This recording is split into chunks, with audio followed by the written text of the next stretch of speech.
여러분 안녕하십니까? 박영환입니다. 한 주간 있었던 정치권의 뜨거운 이슈를 다뤄보는 국민 맞수 시작합니다. 자, 이 국민의힘 당대표 선거전이 난타전을 벌이면서 거의 내전을 지금 방불케 하고 있습니다. 또 해병대원 순직 사건, 또 법사위 탄핵 청문회 등을 놓고 여야 지금 극한 대치를 하고 있죠. 자, 맞수 두 분과 함께 정치권 현안 다뤄보도록 하겠습니다. 먼저 국민의힘 윤희석 선임 대변인 나오셨고요. 민주당의 김한규 의원 나오셨습니다. 두 분 반갑습니다. 반갑습니다. 네. 자, 그러면 바로 첫 번째 주제 만나 보시죠.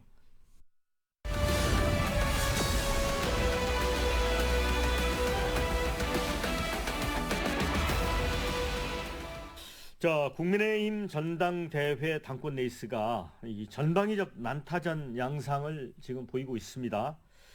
자, 김건희 여사가 한 후보에게 보냈던 문자 논란, 이런 가운데 또 원희룡 후보가 한동훈 후보를 향해서 비례대표 사천 의혹, 또 이걸 제기를 했고요. 또 법무부 장관 시절 댓글팀을 운영했다는 의혹, 또 측근을 금융감독원장에 추천했다. 거의 폭로전. 보는 사람들은 좀 흥미진진하긴 한데 윤희석 대변인은 좀 속이 새카맣게 탔을 것 같아요. 많은 분들이 어제 또 이틀 전 저희 토론회 두 번 했는데 보셨겠지만, 토론회다운 토론회가 되지 않는 모습이 많이 보여서, 예. 당에 몸담고 있는 사람으로서 좀 송구스러운 마음이 앞섰고, 특히 어제 같은 경우는 서로 의혹 제기하고 공격하고 방어할 수는 있는데, 대부분의 시간에 두 분이 말을 하는 바람에 무슨 소리를 하는지 못 알아들을 정도로 이 오디오가 물렸다고 표현하잖아요. 너무 자주 나오니까 저도 참 보기가 민망하더라고요. 예. 김한규 의원님, 제 다른 당 전당대회이긴 한데 네. 그래도 좀 관심 있게 보셨나요? 아니, 네거티브가 얼마나 효과를 발휘할 수 있는지 궁금해서 예. 보고 있는데요. 사실 원희룡 후보 입장에서는 네거티브 외에는 방법은 없어요. 전략적으로. 당의 미래에 대해서 압도적으로 매력적인 방안을 제시할 수 있나? 그렇다고 해서 또 당원들이 표를 줄 건가? 현실적인 고민을 하실 거고, 원희룡 후보가 최근 총선에서 지긴 했지만 선거에서 계속 좋은 성과를 냈던 분이라 선거를 잘 아시는데 지금 상황에서는 네거티브밖에 없다라고 보시는 것 같고, 저희 당 입장에서는 그냥 웃으면서 보는 상황인데, 이렇게까지 당내 선거에서 치열하게 해야 되는 정도로 당대표가 중요한 상황인가. 그런 면에서는 좀 씁쓸하기도 하고, 그렇습니다. 원희룡 후보 국회에서 우연히 지나가면서 봤는데, 에너지가 넘치시더라고요. 그러니까, 기본적으로 정치인들은 선거 때 지나갈 수가 없어서, 옛날에 홍준표 대구시장님이 그런 얘기 하시더라고요. 방송에서. 장돌뱅이가 장을 어떻게 그냥 지나치냐. 한번 선출직을 했던 사람은 되든 안 되든 계속 도전을 해야 된다라고 하시는데, 그거를 전형적으로 보여주시는 게 원희룡, 나경원 두 후보가 아니신가 싶습니다. 자, 윤희석 대변인, 네. 이거는 어찌 보면 결과적으로 이제 팀킬이라는 말이 있잖아요. 네. 그런 현상으로 좀 가는 게 아니에요? 아픈 지적입니다. 예, 팀킬. 네 분 출마하셨는데 거의 저희 대선 주자급 분들이니까, 저희 입장에서는 경쟁을 하더라도 다 이번 전당대회를 통해서 좀 업그레이드되는 모습을 보여주고, 또 한 분이 당선될 테니 당선된 이후에 새 당대표 체제에서도 나머지 세 분이 다 협력을 하고 이런 그림을 다 그리잖아요. 근데 지금까지 나온 모습을 보면은, 지금도 지금인데 전당대회 끝난 다음에 그 다음은 어떻게 진행이 될까, 이게 걱정이 되는 상황이라고 솔직히 말씀을 드려요. 그걸 팀킬이라고 말씀하시면 제가 부인할 방법이 없습니다. 자, 그런데 김한규 의원님, 네. 지금 이제 보면은 난타전 속에 예를 들어 이제 한동훈 후보 같은 경우도 주로 이제 집중 공격을 받지 않았습니까? 이 과정에서 이른바 어대안이라고 하는 기류에 변화가 있는 것 같습니까? 전혀 없는 것 같습니다. 그게 지금 원희룡 후보가 잘못 판단하고 있는 전략이라고 생각하고요. 여론조사에서 드러나고 있는데, 지금 국민의힘 지지층에서도 50% 이상 한동훈 후보가 계속 지지율을 얻고 있지 않습니까? 제가 궁금해서 국민의힘 지지자들이 주로 가는 이제 커뮤니티 같은 거를 분석을 해보니까 예전에는 윤석열 대통령하고 각을 세우거나 아니면 윤석열 대통령을 비판하는 국민의힘 소속 정치인이 있으면 그 정치인이 되게 비판을 받았었는데 지금 분위기가 그렇지 않더라고요. 한동훈 후보가 나름 전략적으로 대통령과는 어느 정도 거리를 두려고 하는데 그럼에도 불구하고 한동훈 후보를 비판하는 내용이 거의 없습니다. 그래서 지금 한동훈 후보에 대해서 대세론을 공격하는 거는 별로 효과적이지 않았다라고 보고요. 지금 분위기에서는 그냥 투표 날까지 이 상황이 그대로 가지 않을까. 어차피 의혹 제기한 부분들은 객관적으로 검증될 수 있는 상황이 아니거든요. 그렇다고 하면 계속 그런 작은 의혹 제기들이 쌓이면 타격이 된다라기보다 그냥 공격하는 쪽에서 그냥 네거티브만 하는구나라는 느낌만 더 강해지지 않을까. 어디안의 기류는 계속된다. 저는 그렇게 보고 있습니다. 뭐 윤희석 대변인은 요 질문과 관련해서 좀 답변이 좀 조심스러울 수도 있는데. 왜? 뭐 그렇죠. 어디 어대한 분위기가 전 뭐 지속되느냐. 데이터만 말씀드리면 예. 되니까요. 말씀하신 대로 여러 여론조사가 있는데 국민의힘 지지층 대상으로 한 여론조사를 보면 한동훈 후보에 대한 지지율이 뭐 견조합니다. 그냥 앞에 6자예요. 그리고 그게 전혀 흔들리지 않았다.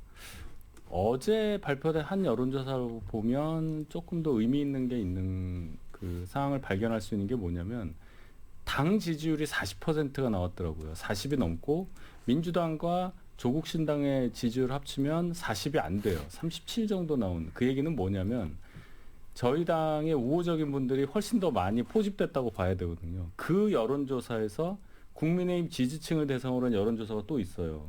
그 얘기는 조금 더 당원스러운 분들이 많이 참여했다고 볼 수 있는 근거가 되잖아요. 네. 거기에서는 더 나왔어요. 그러니까 당원들, 저희가 이제 당원 80%잖아요. 당원들의 당심은 지지층의 마음과 얼마나 다를까. 그 점을 항상 궁금해하지 않습니까? 별로 차이가 없다. 지지층과 당원의 마음이 별로 차이가 없다는 하나의 또 간접적인 증거가 되지 않을까. 이런 생각도 해봤습니다. 그러니까 국민의힘 지지층 생각은 이런 것 같아요. 그러니까 대통령을 지키고 대통령의 성공적인 국정 운영이 지금 중요한 게 아니라 3년 후의 대선에서 혹시라도 가능성이 있으려면 또는 3년 후 대선 후보가 될 사람을 먼저 약간 키워야 된다 이런 생각이 더 강한 게 아닌가. 그래서 통상적으로라면 여당의 대통령 후보가 가장 중요하고 그 성공적인 국정 운영을 지지할 수 있는 정치인들이 힘을 얻기 마련인데 지금은 좀 다르다. 벌써 국민의힘 지지층들은 2027년 대선을 보고 지금 전략적으로 움직이는 게 아닌가. 뭐 그렇게 보입니다. 그러니까 이제 민주당에서도 뭐 이재명 대표에 대해서 당내 지지가 확고한 게 네. 결국은 윤석열 정권에서 가장 누가 피해를 받느냐 이런 시각에서 본다는 거잖아요. 네. 동의하세요? 동의합니다. 뭐 민주당도 이재명 대표는 지난 2년 포함해서 5년 내내 대선 레이스 하고 있다고 봐요. 그냥 대선 진 순간부터 다음 대선을 보고 가는 분이라고 보고 그건 어쩔 수 없다고 봅니다. 뭐 저희 당도 그렇게 분석하시는 거에 제가 상당 부분 동의를 해요. 이번 전당대회가 물론 당대표를 뽑는 전당대회지만 속사를 이렇게 보면 차기 대선 후보를 뽑을 수 있는 전초전 정도 되는 성격이어서 그 관점에서 당원과 저희 지지층이 이 당대표 뽑는 판단을 하시지 않을까라는 예상이고 그렇기 때문에 그 밖에서 장외에서 홍준표, 뭐 유승민, 오세훈 이런 분들도 주자는 아니지만 당권 주자는 아니지만 여러 말씀들을 하시는 게 아닐까 그런 생각이 들었습니다. 네, 그래서 홍준표 시장님이라든지 다른 광역지자체장들이 한 말씀들 하시잖아요. 네. 그게 별로 효과적이지 않은 게 그 말씀하신 대로 지지층도 아시는 거죠. 이게 잠재적인 경쟁자를 견제하는 얘기지 이게 뭐 사심 없이 객관적으로 보는 게 아닌 것 같다. 그렇기 때문에 홍준표 시장님이 많은 말씀을 하셔도 별로 어대한 분위기에 영향을 미치지 못하는 거 아닌가라는 생각이 들고 뭐 저희 당도 그렇고 국민의힘도 그렇고 지지층들은 총선보다 대선을 훨씬 더 중요하게 생각하는 것 같아요.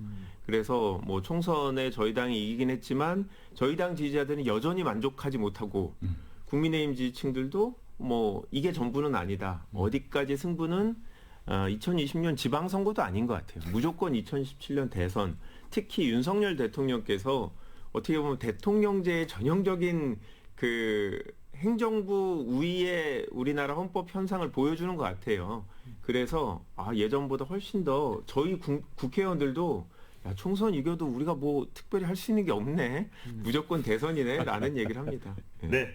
이 자리에 이제 원희룡 후보하고 이제 홍준표 씨가 안 계시기 때문에 그분들 입장에서 조금 제가 질문을 네. 윤희석 네. 대변인에게 드려보자면 지금 이제 여론조사상으로는 이제 국민의힘 지지층 조사로는 이제 거대한 기류가 있는데 네. 지난번에 이준석 나경원 그 전당대회 때처럼 실제 투표하는 당심하고는 괴리가 있을 수 있다는 주장을 하거든요. 그건 제가 확실하게 말씀드릴 수 있는 게 당시가 21년도 6월이었습니다. 네. 그때 당원이 투표권 있는 당원이 저희가 한 40만 정도 됐어요. 그 이후로 윤석열 대통령 이제 출마하면서 쭉 와서 한 100만 명까지, 그러니까 2.5배 정도 되는 당원까지 불었어요. 그러면 최근 3년 동안에 들어오셨던 분들, 최근에 이제 조금 빠졌습니다. 총선 네. 지나부터 좀 빠져요. 예. 그래서 이제 한 79만, 80만 정도 되는데 그분들의 성향을 알 수가 없어요. 예. 예, 기존 정통적인 그런 당원층은 아니라고 보이는, 그러니까 보수성이 강하다 이렇게 꼭 규정할 수는 없다. 규정할 수 없는 거예요. 그래서 이제 증거가 윤석열 대통령이 21년 11월 달에 대선 후보 됐을 때 네. 국민의힘 지지층 대상 여론조사와 실제 당원 투표의 결과, 그리고 작년 3월에 있었던 김기현 대표 선출 당시에 국민의힘 지지층에서 받았던 여론조사의 평균하고 실제 당원 투표에서 그때 100%였잖아요. 보면 별로 그렇게 차이가 안 납니다. 예, 그런 성향이 이번에도 이어질 수 있다, 이런 예상이 많이 있죠. 예. 네, 그런데 이제 국민의힘 지금 전당대 과정에서 김건희 여사가 대통령실 정관계 인사, 언론인과 이제 수시로 연락을 주고 받았다. 또 이런 얘기가 이렇게 자연스럽게 제기가 되면서 야당에서는 이게 또 다른 형태의 국정농단 아니냐 이렇게 좀 비판도 하고 있는 것 같습니다. 뭐 농단까지는 모르겠지만 예. 분명히 정무적으로 개입하고 있다라고는 보입니다. 왜냐하면 김건희 여사하고 한동훈 후보하고 보낸 서로 주고받은 아니죠. 일방적으로 보낸 예. 문자죠. 예. 이건 알 수 있는 사람이 없잖아요. 김건희 여사 본인이 주변에 얘기를 해서 보여주지 않았으면 안 되는 거고, 이게 단순히 어떤 취지의 문자였다가 아니라 구체적인 문구까지 재구성해서 지금 언론에 공개되고 있는데, 그거는 김건희 여사가 나름의 정무적인 판단을 하고 이 상황에 지금 개입하고 있다고 보이는데요. 저는 이렇게까지 우리나라 정치사에서 영부인이 정치 한복판에 뛰어든 경우가 있는가. 개인적으로 본인이 사과할지를 물어볼 수는 있다고 생각해요. 네. 그런데 그거하고 지금 전당대회에 관여하는 건 완전히 별개다. 그래서 이거는 김건희 여사가 정치적인 유불리 판단을 어떻게 하시는지 모르겠는데, 국민들이 볼 땐 그게 중요한 게 아니고, 문자에 답을 했는지 그게 중요한 거 아니고, 이 시점에 왜 김건희 여사의 문자가 정치 한복판에 등장을 했느냐, 이거에 대해서 의구심을 갖고 있고, 과연 이렇다고 하면 이런 일들이 한 번뿐이었겠는가. 당대표한테 개인의 의견을 전달하고, 그러면 당연히 대통령실에 있는 사람들한테는 훨씬 더 다양한 방식으로 본인이 원하는 바를 관철시키고 그렇게 국정에 관여하고 있는 게 아닌가라는 의심을 하게 되는 거죠. 그런데 어차피 효과는 없는 것 같습니다. 네. 어대안의 기류는 제가 마치 한동훈 후보 지지하는 것처럼 보이는데, 네. 이런 일심 문자가 나와도 대통령의 대통령보다 아무래도 한동훈 후보에 대한 호감도가 지지층이 더 많기 때문에 별로 효과가 없는 것 같습니다. 네, 근데 저는 이번 이제 국힘 전당대 지켜보면서 가장 큰 피해자가 결국 김건희 여사하고 윤석열 대통령이 아닐까 싶은 생각이 들거든요. 네. 아니, 전당대의 핵심으로 들어와 버렸잖아요. 그리고 김건희 여사가 그 문자도 보면 사과할 의향이 있었는데 그걸 말린 게 대통령으로 추측이 된단 말이에요. 그렇죠? 뭐 또는 이제 주변 분들이라는 뭐 말도 있었다고 하잖아요. 네. 저는 이 문자가 공개된 과정에 있어서 용산 예를 들어 대통령이라든지 김건희 여사라든지 이 두 분은 적어도 이 문자가 밝혀지는 걸 원하지 않은 분들이라고 생각합니다. 그래서 대통령 부부와 친윤이라고 하는 분들을 분리해서 생각해야 된다고 생각해요. 결론적으로는 전당대회에서 이 문자 내용이 밝혀질 경우에 단기적이든 장기적이든 한동훈 후보에게 타격이 갈 수 있다는 판단이 들었기 때문에 누군가가 그 문자를 갖고 있는 사람이 이거를 공개하는 과정에 개입했다고 보고 그것이 결국 전당대회 개입이 될 텐데 그런 차원에서 보면은 지금 어대한 기류가 그대로 유지되고 있는 상황. 오히려 그 문자가 나오는 과정에 있어서 누가 했느냐라고 지목되는 분이 비난받고 있는 상황. 그리고 결국은 문자를 그럼 왜 보냈냐까지 얘기가 나오면 손해는 김건희 여사가 가장 많이 보게 되는 거고 얻을 수 있는 건 없었다. 그래서 전략적으로 가장 실패한 그런 정치적인 차원의 술수가 아니었나. 이런 거 하면 안 된다. 네. 그래서 이런 말씀 드리는 거죠. 아니 앵커께서 말씀하신 대로 저는 대통령도 큰 피해를 보셨다고 생각해요. 네. 왜냐하면 결국은 대통령과 당시 한동훈 비대위원장의 갈등이 영부인의 사과 문제 때문이었고 대통령이 우리 부인은 결코 사과해서는 안 돼. 이런 식으로 한동훈 비대위원장이 역성을 내서 김건희 여사가 약간 미안한 마음에 한동훈 비대위원장한테 문자를 보낸 이런 정황이 보이거든요. 그래서 대통령과 여당 대표가 어떤 개인적인 이슈 때문에 대통령의 이렇게까지 갈등이 커지고 결국은 지금 만약에 한동훈 후보가 또 자존심이 센 분이잖아요. 토론회 보니까 절대 양보 안 하시던데 이게 결국 레임덕으로까지 갈 수 있는 거죠. 한동훈 후보가 이런 상태에서 당선이 되면. 그래서 말씀하신 대로 만약에 이게 한동훈 후보를 떨어뜨리기 위해서 친윤해서 이런 작업을 했다라고 하면 대통령한테 엄청 피해가 간 작업을 한 거다라는 생각이 듭니다. 자, 이제 두 번째 주제로 넘어가 보겠습니다.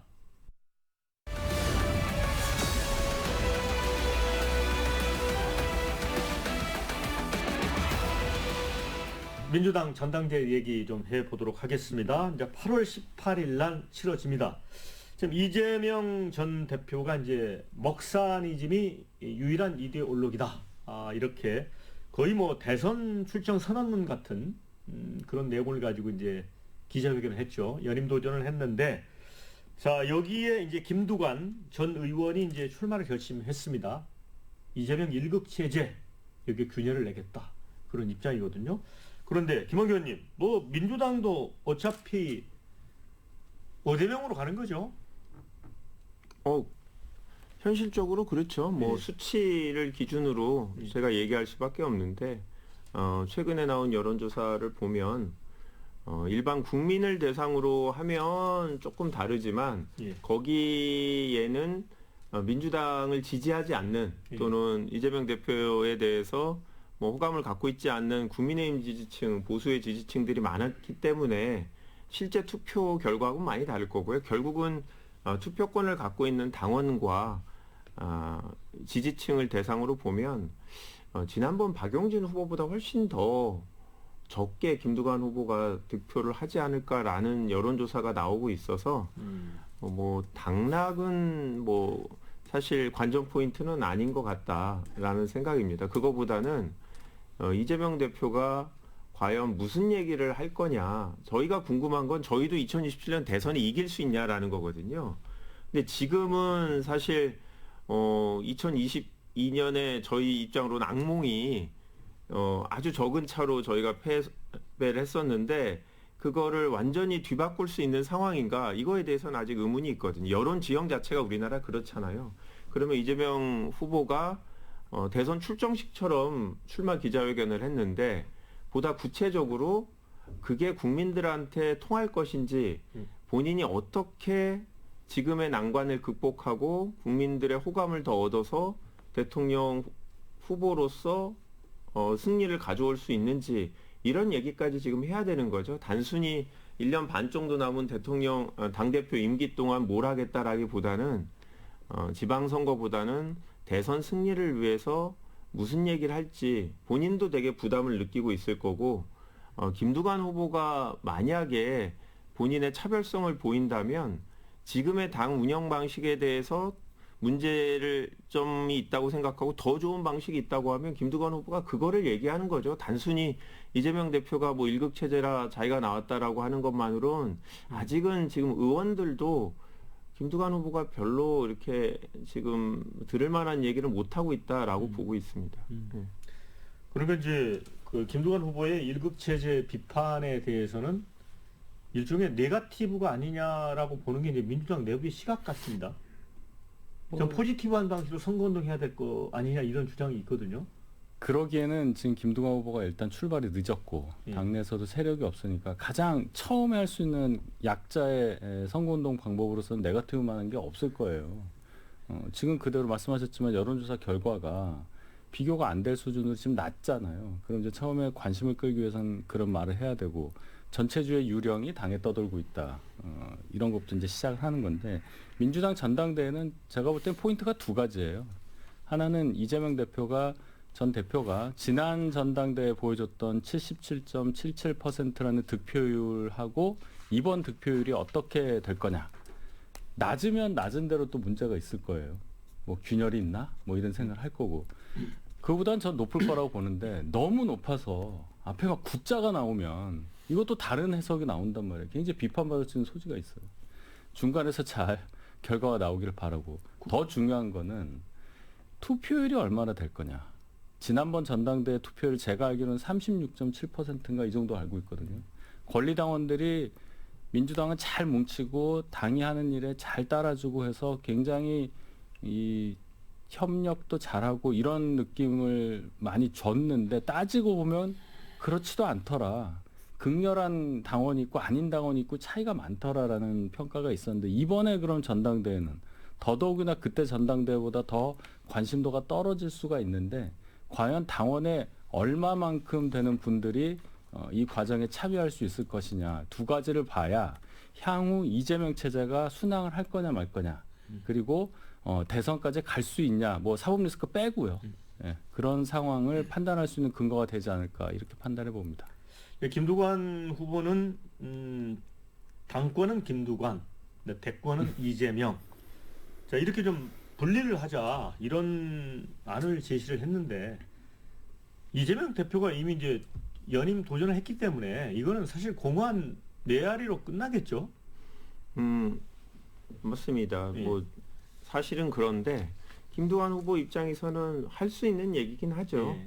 이재명 대표를 위해서도 당을 위해서도 대통령 후보가 될 사람이 당의 전면에 나와서 공격을 받아서 피해를 보는 것보다는 본인이 관리형 대표를 하겠다라고 얘기할 수 있는 거고 현실적으로 김두관 후보 입장에서는 뭐 네거티브와 그런 방식 대선을 위해서 뭐가 더 좋은 방식이다라고 얘기할 수밖에 없는 상황이고요. 다만 저희는 언론에도 이미 나왔지만 김두관 후보 또 그리고 김지수 청년 후보가 나왔는데 다른 후보가 있다는 것 자체는 뭐 저희 입장에서는 나쁘지 않은 그런 과정이다 생각하고 실제로 무슨 얘기를 하는지 들어보려면 언론이 관심을 갖고 들어보려면 뭔가 이재명 대표하고 대립되는 얘기가 나와야 그게 기사화되고 하는 건데 그냥 들으면 좋을 얘기 뭐 아름다운 대한민국을 만들겠습니다. 살기 좋은 대한민국을 만들겠습니다. 이런 얘기 갖고는 뉴스가 되진 않잖아요. 그래서 뭔가 그래도 서로 각이선 얘기를 해주면 당에 도움이 되겠다라고 생각하고 김두관 후보도 광역지대차장도 하고 국회의원도 재선한 분이라 또 본인의 꿈이 있는 분 아니겠습니까? 예. 그래서 이 과정에서 시작은 조금 뭐 냉정하게 말하면 좀 미약하지만 선거운동 기간 동안 당의 미래에 대해서 좀 뭐 지금 주류와 다른 얘기 들을 만한 얘기를 한번 해줬으면 좋겠다라는 지지자들의 바람이 있는 상황입니다. 네, 김두관 전 의원이 그 당권 도전 선언을 하면서 그 내놓은 이제 그 선언문 그 보니까 민주당의 김두관입니다 이렇게 했더라고요. 그래서 이제 그게 이재명의 민주당이다. 뭐 민주당의 아버지는 이재명. 뭐 이런 데 대해서 약간 일종의 그 레토릭 같은 걸로 약간 좀 공격을 한다는 느낌을 받았거든요. 네. 그런데 이게 당내 선거에서 먹힐 가능성이 없지 않습니까? 그렇죠. 뭐 의미가 있으려면요. 애초에 이재명 대표 혼자 나와서 뭐 추대냐 찬반이냐 이 얘기 있었던 선거 구도가 바뀌어야 되는 상황이 연출이 되는데 그러려면 김두관 후보가 몇 명의 최고위원 출마 희망자와 같이 뭔가를 도모할 수 있는 그림이 그려져야 돼요.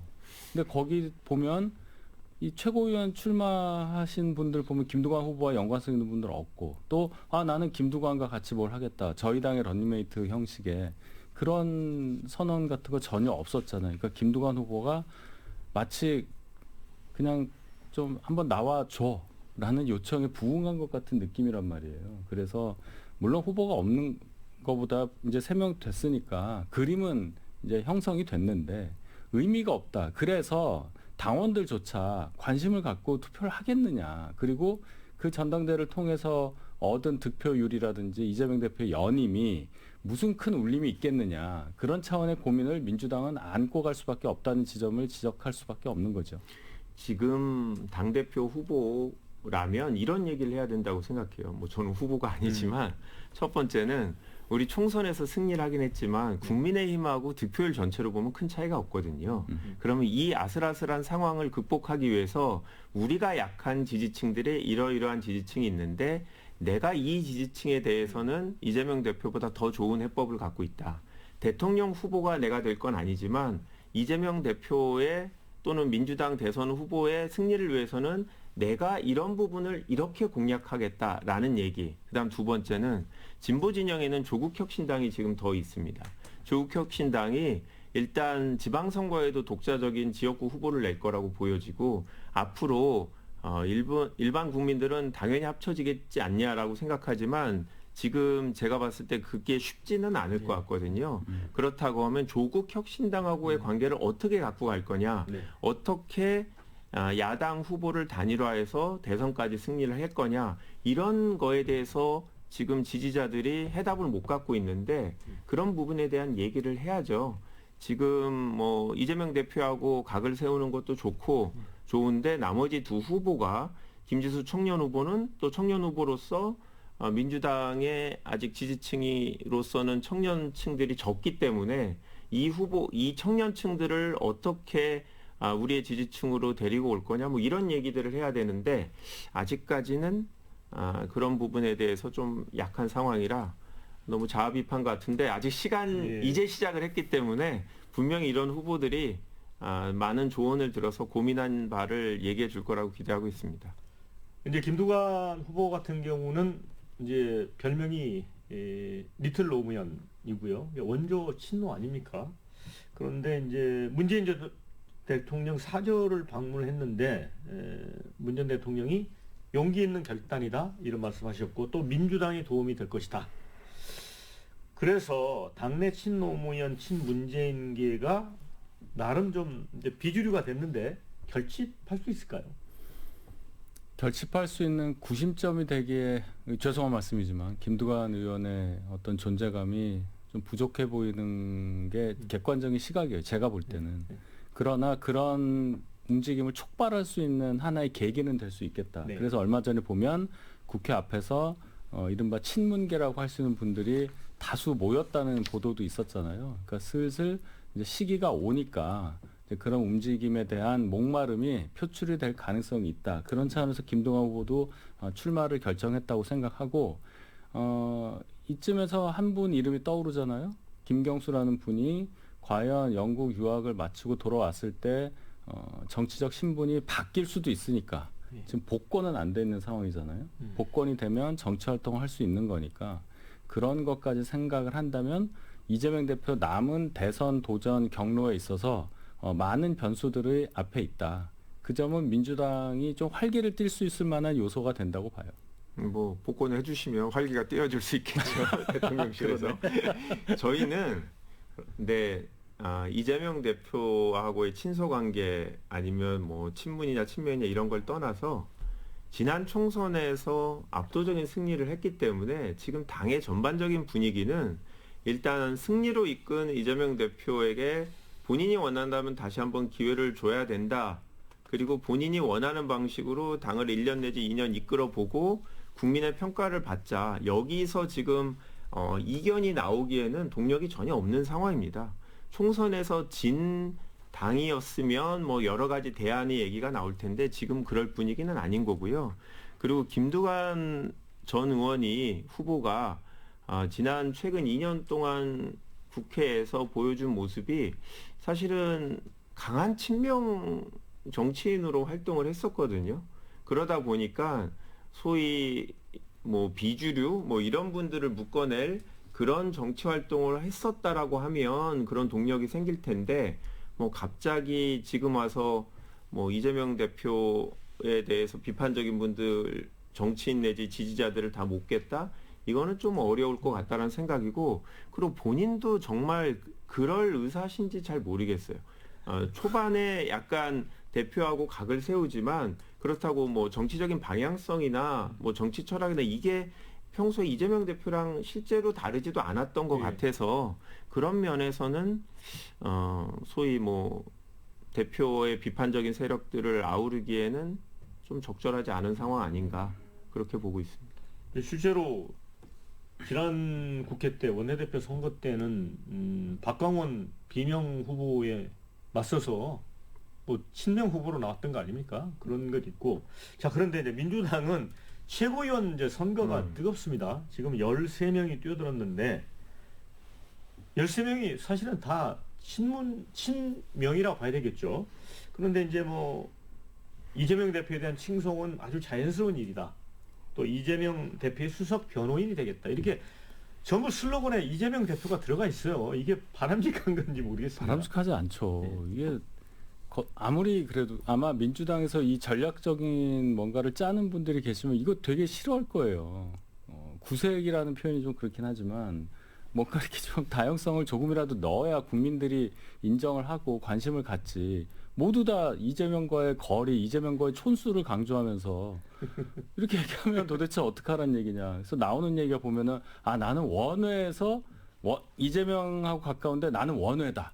뭐 나는 뭐다. 이런 식으로 차별화를 하더라고요. 제가 알기로 주말에 이제 8명으로 컷오프해서 8명으로 이제 예.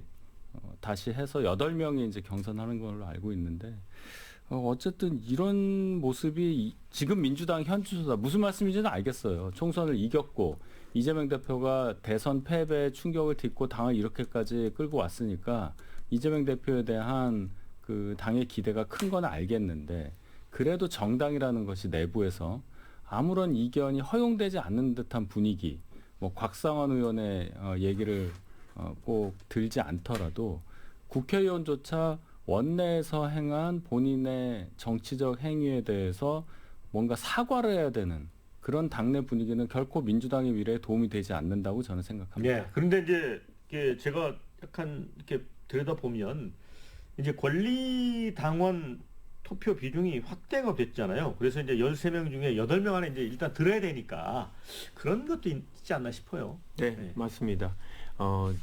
지난 이제 최고위원 선거들 보면 예상외로 갑자기 인지도가 높은 후보가 떨어지는 경우들이 예. 있었어요.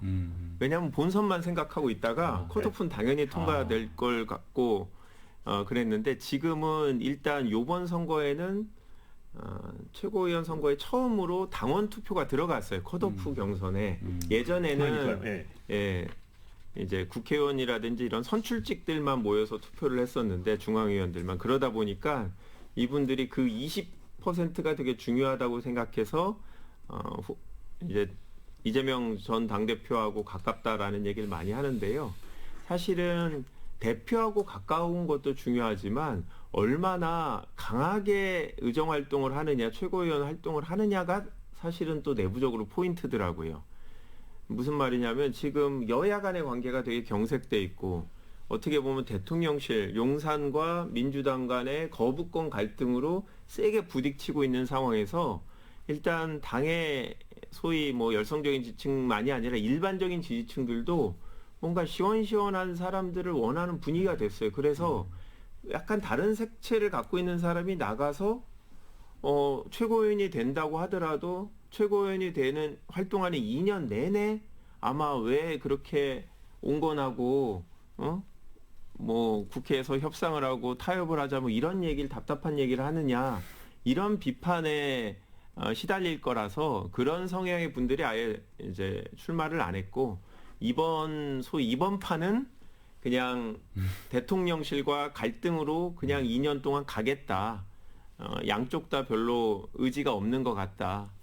그래서 지금 내부적으로 저희가 볼 땐 누가 더 강한가 이런 좀 싸움으로 흘러가고 있지 않나라는 생각이 들고 말씀하신 대로 오직 본인을 드러낼 수 있는 게 대통령 후보 또는 뭐 당대표 후보하고 가깝다라는 거는 후보로서는 부끄러운 일이죠. 이제는 내부적으로는 이분들이 차별하려고 되게 노력하고 있어요. 예를 들어 의원들한테 개별적으로 다 친전을 보낼 때는 제가 유심히 이렇게 봤더니 이재명 대표 얘기를 전혀 안 듣는 분들이 많고 늦더라도 대표 때 무슨 직함을 했다 정도만 하고 의원들한테는 본인들이 왜 정치를 하는지 자기가 어떻게 당신들의 의정활동을 도와주는지 그렇게 홍보를 하더라고요. 그래서 대외적으로 권리당원들한테 하는 선거운동과 민주당 선출직들이나 대의원들한테 선거운동하는 방식은 투트랙으로 달리하더라. 좀 선거운동 하기 참 어렵더라 이런 생각을 하고 잘 있습니다. 참고하세요. 네. 그래서 이제 지난번에 이제 본회의에서 사성장군 출신 김병주 의원이 예. 한미일 동맹이라는 표현을 쓴 이제 국힘 대변인 논평에 대해서 이제 주장을 하다가 정신 나간 국민의힘 이런 발언을 해서 했는데 그것도 사실은 당선을 따놓은 당상이 됐다 이런 얘기도 나오더라고요. 그렇죠. 그분이 그걸 의도했는지는 그분만 아는 건데 평가가 그렇게 나오면은 그렇게 흘러가는 겁니다. 전당대회 없었으면 또 전당대회 출마 안 했으면 그렇게까지 하셨겠느냐. 약간 의심되는 부분은 그래서 저희가 사과하시라 그랬더니 저희가 사과한 내용은 누가 봐도 알잖아요. 그 표현의 문제잖아요. 네. 근데 본인은 나는 일본하고 동맹한다는 것에 대해서는 사과 안 해. 그리고 자꾸 동문서답을 하시더라고요. 근데 한일 동맹을 주장한 건 아니었잖아요. 그러니까요. 그래서 이분이 말하고자 하는 표현하고자 하는 것은 본인의 결기, 민주당 지지층이 어필하고자 하는 거였구나라고 저는 판단을 했고 그런 차원에서 보면 김병주 의원이 성공하신 거다. 저희가 여기서 다뤄졌기 때문에 더 성공할 것 같습니다. 자, 마지막 주제로 넘어갈게요. 네. 네네.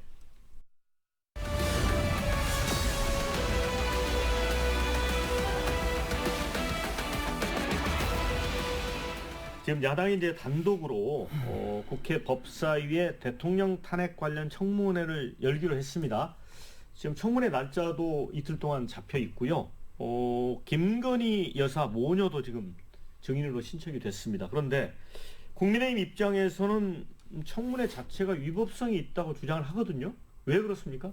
일단 그 청원에 응해서 탄핵 청문회를 탄핵 청원 청문회를 열겠다는 건데 그 청원 내용 자체가 수사나 재판에 영향 줄 수 있는 진행 중인 수사나 재판에 관련된 사항이 들어가 있기 때문에 그 청원은 받아줄 수 없다고 되어 있잖아요. 그러한 청원에 응한 청문회니까 일단 법적인 요건에서 만일 안 된다. 그리고 그 청원의 내용을 보면 탄핵 사유를 5개를 들었는데요. 탄핵이라는 것에 대한 사유에 대해서는 엄격하게 규정도 돼 있고 해석도 노무현 대통령 헌재 심판 과정에서 나왔지 않습니까?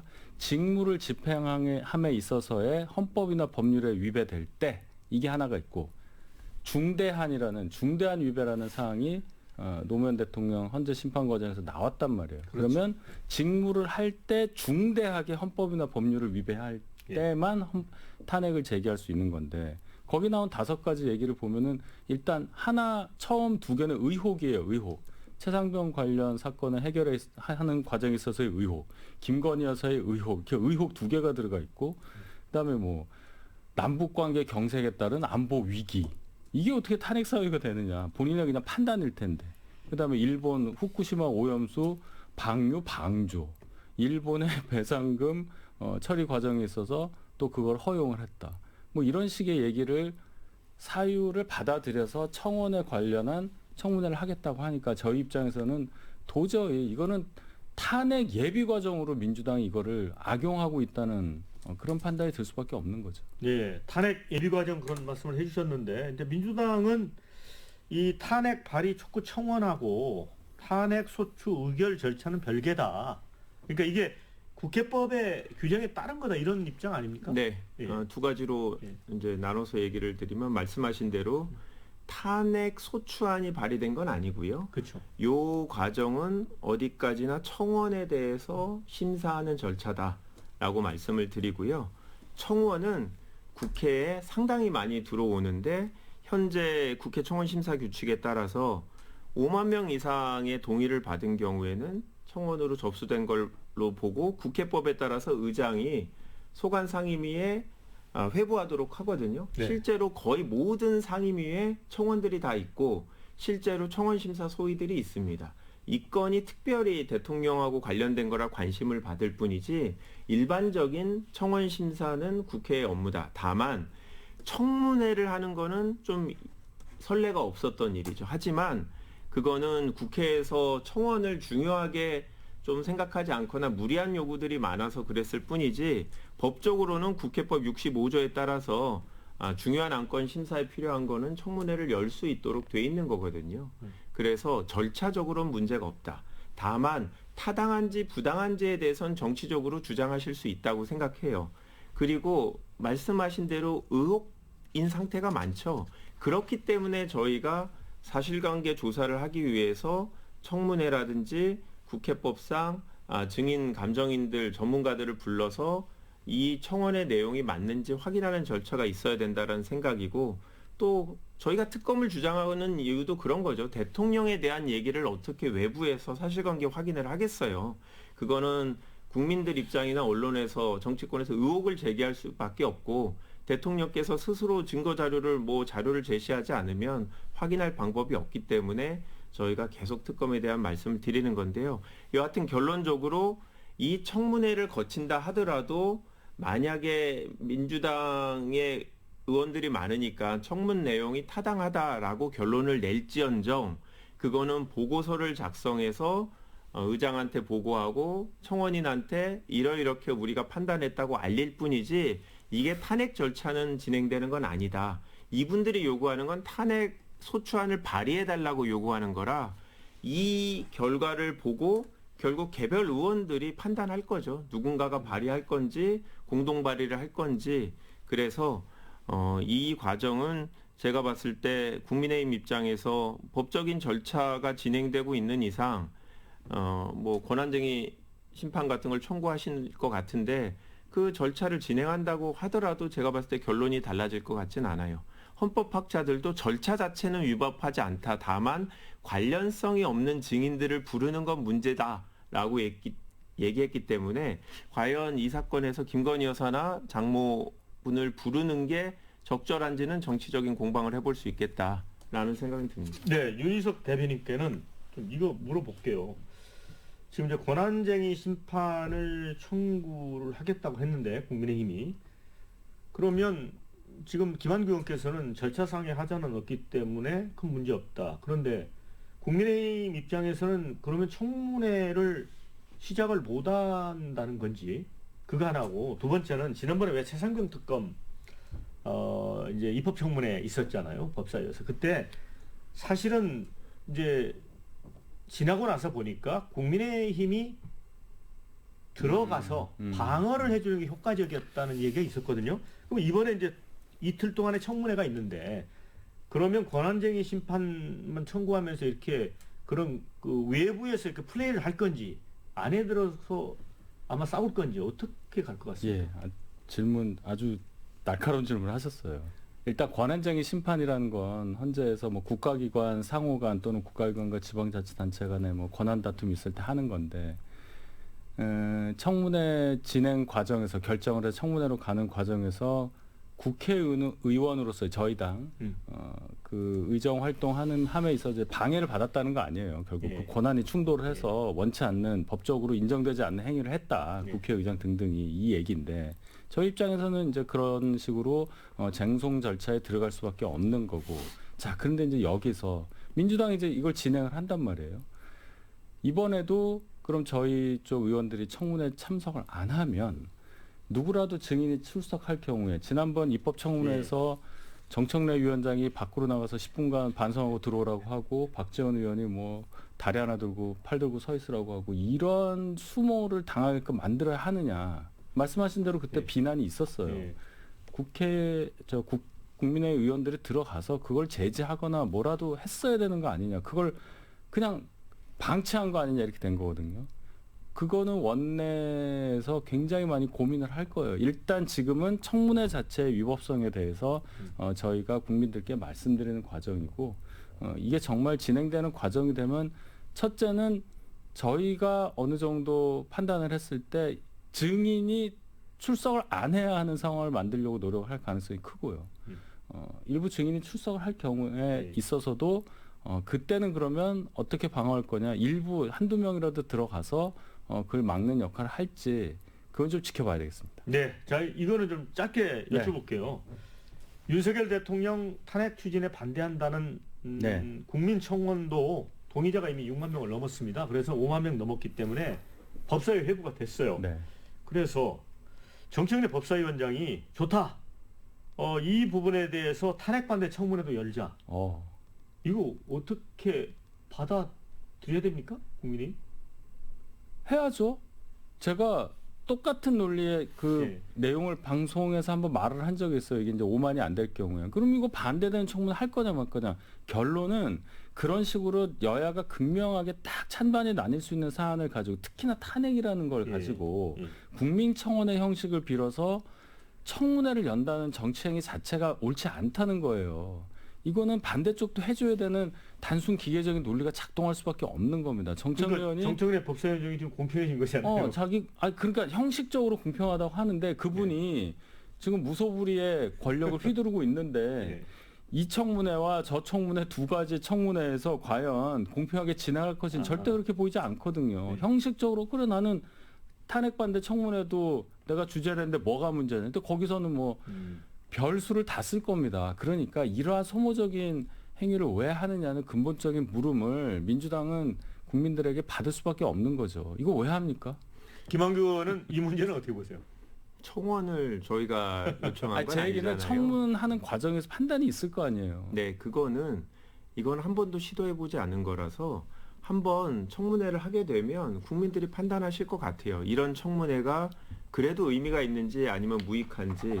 예를 들어 국민의힘 입장에서는 만약에 본인들이 생각할 때 의혹에 불과하다고 하면 필요한 증인이나 전문가들을 요청을 해서 이 민주당이 거부할 수 없는 분위기를 만들어야 된다고 생각해요. 그래야 청문회 자체도 찬반 얘기가 다 나올 수 있지. 지금처럼 하게 되면 과연 국민들이 민주당이 단독으로 했다고 싫어하실까? 그거보다는 거기서 나온 내용만 부각될 가능성이 일방적으로 부각될 가능성이 있기 때문에 아까 윤희석 선임대변께서 말씀하신 대로 국민의힘 입장에서는 제가 봤을 때는 원내에 와서 이 본인들의 주장으로 부딪혀야지 그렇지 않게 되면 언론에서는 기사를 쓸 수밖에 없고 뭔가 국민들 입장에선 새로운 내용이 나오면 이게 유익하다, 의미가 있다. 앞으로도 이런 청문회가 이루어질 수 있으니 계속 청원을 내야겠다. 5만 명만 넘으면 이렇게 열어주는구나. 이렇게 될 수 있어서 저도 되게 궁금합니다. 과연 이게 새로운 시도라 국민들이 어떻게 볼지. 그리고 이 증인으로 채택되면 불출석하게 되면 형사처벌 대상이잖아요. 게다가 지금 분위기 봐서는 동행명령까지 해서 공무원들을 보내서 데리고 오는 그것도 그렇다고 강제로 뭐 끌고 올 수는 없어요. 그런데 동행명령까지 했는데 안 오면 형사처벌이 더 강하거든요. 그래서 과연 이 증인으로 채택되는 분들이 이게 부당하다고 생각하고 본인이 형사 고발될 걸 감수하고 안 올 수 있느냐? 그러진 못할 거거든요. 자, 첫째는 많은 분들이 오신다고 하면 국민의힘도 국회에서 같이 다투시는 게 맞지 않나라는 생각입니다. 아니 제가 뭐 법률 전문가는 아니지만 조항을 보니까 정당한 불출석 사유를 제시하면 불출석할 수 있어요. 정당한 거의 판단에 대해서는 뭐 민주당이 알아서 하실 테지만 두 번째 동행명령 할 수 있나요? 이게 국정감사나 국정조사가 아닌데 거기에 안 돼 있잖아요. 국회 증언감정법에 보면 청문회는 빠져 있어요. 아닙니다. 그래서 동행명령이 저는 불가능하다고 알고 있어요. 많은 사람들이 그렇게 얘기하고 청문회는 다르다. 그럼 뭐 또 그때 다투겠죠. 그건 뭐 억지로 할 수 없을 겁니다. 그거는 굉장히 제한적으로 해석해야 되기 때문에. 따라서 이제 이런 문제가 있을 텐데 글쎄요. 민주당에서 예를 들어 이 탄핵 사유 5개 든 것 중에 최상병 관련한 문제 처리 과정에 있어서는 특검법을 2번이나 지금 냈잖아요. 그걸 해놓고 또 다시 이걸 가지고 민주당 스스로가 검사 역할을 하면서 증인을 불러다가 이 얘기를 하겠다는 거 아니에요. 너무 정치 과잉 아닙니까? 아닙니다. 이렇게까지 해서 이 두 가지, 세 가지, 네 가지, 다섯 가지 방법을 하고 검사 탄핵도 지금 하겠다는 거 아니에요. 거기에 대해서 여론의 역풍이 있으니까 이거 말고 이제 이쪽으로 가는 분위기인데 좀 더 지나면 이제 법관 탄핵으로 들어갈 것 같은 분위기잖아요. 이런 식으로 국가 기관 체계에 대해서 80년 넘은 체계에 대해서 이렇게까지 하는 것이 민주당이 어떻게 돌아올까? 그 점은 좀 김한규 의원께서 연구를 해보세요. 자, 이제 마무리할 시간이 네네. 돼서 두 분에게 한 30초씩 기회를 드리겠습니다. 좀 포함해서 네. 말씀하시죠. 김학의 의원님. 이 모든 문제는 결국 최상병 특검을 대통령께서 거부했기 때문에 계속 발전되는 상황이다. 한동훈 후보가 혹시 당대표가 되신다면 본인이 제안한 대로 최상병 특검을 어떻게든 여야 합의로 해결을 해서 이 갈등의 상관을 풀어내는 실마리가 되었으면 좋겠습니다. 네, 윤석 대변인. 그래요. 최상병 특검법 관련한 논의가 저희 전당대회를 기점으로 이렇게 모아지는 분위기여서 그나마 다행이라고 생각하고 일단 한동훈 후보는 전향적인 제안을 했고 당선 여부에 따라서는 오래간만에 여야가 합의하는 광경이 벌어질 수도 있겠다. 다만 저희의 선의를 왜곡해서 이용하시지 말아달라. 이런 부탁은 꼭 드리고 싶습니다. 네. 자, 이제 두 분 수고 많으셨고요. 함께해 주신 여러분 고맙습니다. 저는 다음 주에 다시 찾아뵙도록 하겠습니다. 수고하셨습니다. 수고하셨습니다. 수고하셨습니다.